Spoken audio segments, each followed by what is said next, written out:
Many people recently have been talking about the death of capitalism, that we are on the brink of its collapse.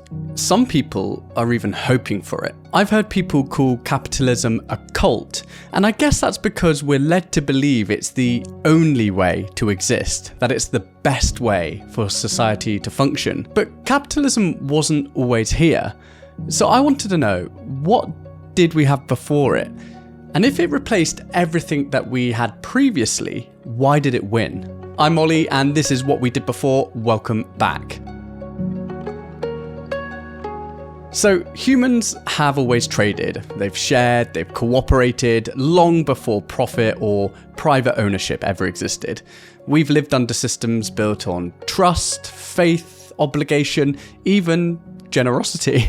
Some were fair, some were cruel, but all of them tried to answer the same question. How do you get people to work together when their needs and power aren't equal? Over time, those systems got bigger and more complex, and somewhere along the way, one of them found the secret ingredient: scale, the ability to grow endlessly. And that is how capitalism rose, and also why it's now being questioned. Because while it's driven the fastest period of innovation in human history, it's also left us wondering, how much growth is too much? So in this episode, we're traveling from prehistoric campsites to medieval fields, ancient empires to utopian experiments, tracing how people lived, worked, and traded before capitalism. So in the very earliest days of humanity, there wasn't anything resembling an economy as such. Early humans were hunter-gatherers, of course, living in small nomadic groups where resources like food and water and shelter probably would have been shared communally. This wasn't because they were just better people or less greedy than we are today. It was about survival, not idealism. When everyone's life depended on cooperation, greed could literally kill the group. There would have been no private property in the modern sense either. Tools were likely shared and no one owned the land. People simply moved with the seasons. I kind of imagine them like the Harfoots in the Rings of Power, if anyone is still watching that.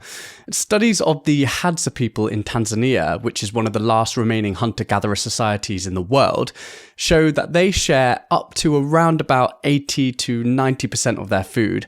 And we usually take the Hadza to be a pretty good reflection of how early humans likely lived, with a focus more on cooperation than competition. In his classic book, The Gift, anthropologist Marcel Mauss argues that early economies revolved around reciprocity, systems of giving and obligation that bound people together.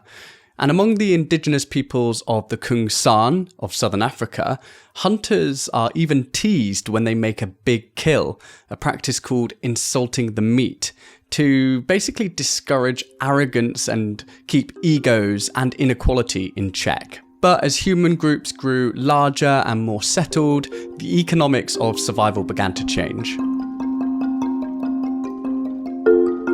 So the shift from hunting and gathering to agriculture around about 10,000 years ago changed everything.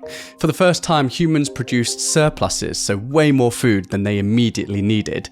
This opened the door to trade. Now, I think many of us will have this image of barter being the main way people traded. You know, I'll swap my grain for your pottery or for your sheep. But actually, barter was probably never the main precursor to money. Anthropologist David Graeber argues that pure barter systems mostly happened between strangers or in emergencies. Within communities, people relied on credit and trust, not one-for-one swaps, which kind of makes sense when you think of it because some things would be quite odd to trade one for one. This sort of system played out long before coins existed, but the earliest forms of money were actually clay tablets in ancient Mesopotamia. They were used to record debts and grain rations over 4,000 years ago. These were essentially ancient IOUs managed by temple accountants. So rather than barter evolving into money, it was actually debt, the promise to repay, that laid the groundwork for economies. As civilizations grew, new systems emerged, often controlled by rulers, priests, or bureaucrats. In ancient Egypt and Mesopotamia, farmers handed over a portion of their crops as taxes or tribute. These resources were then redistributed, feeding soldiers, temple workers, and the royal court. It wasn't voluntary, but it did work, and centralized storage and redistribution created stability and power, of course. The Inca Empire in South America ran an even more impressive system called mita, where citizens paid taxes through labor instead of money. They built roads, temples, and irrigation systems, and in return, the state provided food and protection. The Inca managed this without a written language or currency, sustaining millions of people across a mountain empire. In fact, the Inca built over 25,000 miles of roads, all without money changing hands. And later, when the Spanish arrived, they twisted this very efficient system into a brutal, forced labor regime for mining. Someone's always got to ruin it, eh? Now, fast forward to medieval Europe, and a new system took hold: feudalism. Here, land was the main source of wealth. Lords owned vast estates, and peasants and serfs worked that land in exchange for protection and a share of the harvest. This wasn't a free market. Serfs were a class of unfree peasants who were legally bound to the land that they worked and couldn't leave without their lord's permission. So social mobility was almost impossible, and power flowed from the top down. But in the 14th century, feudalism began to crumble. The Black Death killed up to 60% of Europe's population, so suddenly labour was scarce, and that had a dramatic effect. Workers began demanding wages, and lords, desperate for hands to till their fields, were forced to pay them, which all sowed the seeds of wage labour and eventually capitalism. In 1381, England's peasants' revolt erupted when workers demanded fair pay and freedom from feudal obligations, one of the first revolts against economic hierarchy. And feudal systems weren't unique to Europe. Japan's samurai-based order ran a similar hierarchy of land and loyalty. Funnily enough, this was developed independently of the European system without any direct contact between the two.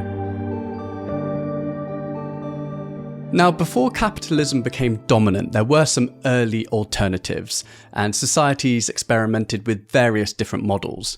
You've got guild systems, so in medieval cities, skilled workers formed guilds to regulate trade, set prices, and ensure quality. And these were precursors to modern unions. Now, there were Islamic economic systems too. So during the Islamic Golden Age, trade flourished under moral guidelines. Charging interest was forbidden, but profit-sharing partnerships let investors and merchants share both risk and reward.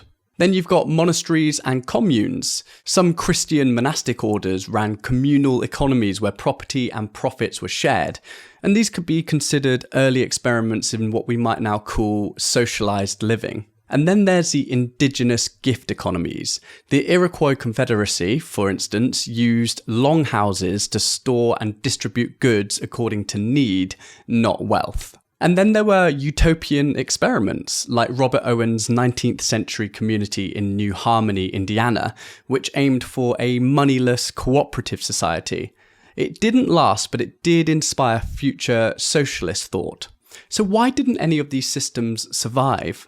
In short, they worked beautifully on a small scale, but they struggled to scale up. Guilds protected craftsmanship and stability, but they slowed progress. Membership was tightly controlled, innovation was limited, and as trade expanded across Europe, guilds couldn't compete with the flexibility of open markets. Islamic economic systems flourished for centuries, but as global trade became dominated by European colonial powers using capitalist credit and stock models, those more ethical frameworks were sidelined by sheer economic force. Monasteries and communes depended on shared faith and values. Great for unity, but fragile when belief or leadership wavered. Without profit or competition to drive adaptation, they tended to stagnate or collapse. Gift economies, they worked incredibly well in small, close-knit societies where everyone knew one another, but once populations grew and social ties weakened, it became impossible to manage complex trade through trust and reciprocity alone. And utopian experiments like Owen's New Harmony often failed for the same reason that modern startups do, which is basically human nature. People disagreed, resources ran out, and without a profit motive to attract new investment or energy, that all kind of faded. So out of the collapse of feudal hierarchies and the limits of communal or moral economies, a new idea began to take shape. One that didn't rely on shared faith or tradition, but on incentive. It began quietly in merchant towns, in trade ports, in early banks and markets, but it would soon reshape the entire world. This was the birth of capitalism. At its simplest, capitalism is an economic system built on a few big ideas. First, private ownership. People and companies, not the government, own the businesses, land, and tools that create wealth. Second, markets and competition. So prices are set by supply and demand, not by the state. Businesses compete to offer better stuff at lower prices, and that competition is supposed to keep the system efficient. Third is the profit motive, so people act in their own self-interest, taking risks and investing to make money, and in theory, that drive to earn ends up benefiting everyone. And finally, wage labour and growth. So most of us will sell our time and skills for wages, while those who own capital, like factories, companies, assets, things like that, they reinvest profits to grow even more wealth. Now, historians trace the roots of capitalism to the 16th and 17th centuries during the rise of global trade and mercantilism. European powers expanded overseas, seeking profit through colonies and commerce.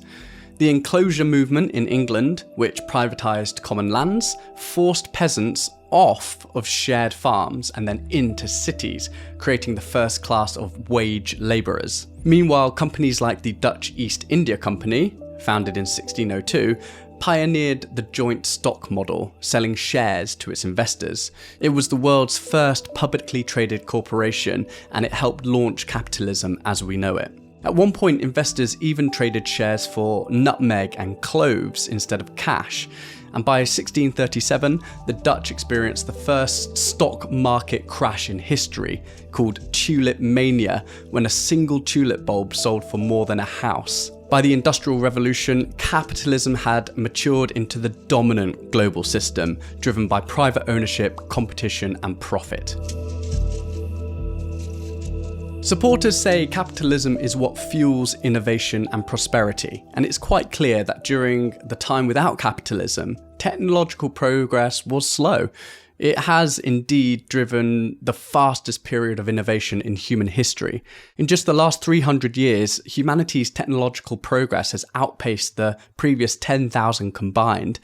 There's obviously major advances in science, education, and global trade that helped, but it's hard to separate capitalism from the massive strides we've taken in the last few centuries. But capitalism is increasingly under fire at the moment, at least based on my YouTube algorithm, with critics saying it concentrates power and deepens inequality. And the question is, do we really need all of this innovation to be happy? People regularly argue that this super fast rate of change is what's causing the ongoing crisis of mental health, and so alternatives are being searched for. And although capitalism is powerful, it isn't untouchable. So what else is there? Well, around the world, people are reimagining what might come next. There are worker cooperatives where companies are owned and run by employees, like Spain's Mondragon Corporation, which employs over 70,000 people and shares profits collectively. There's the Nordic model of social democracy, which blends capitalism with strong welfare systems and public services, keeping markets innovative but inequality low. Then you've got post-growth economies, so critics argue that infinite growth on a finite planet is unsustainable.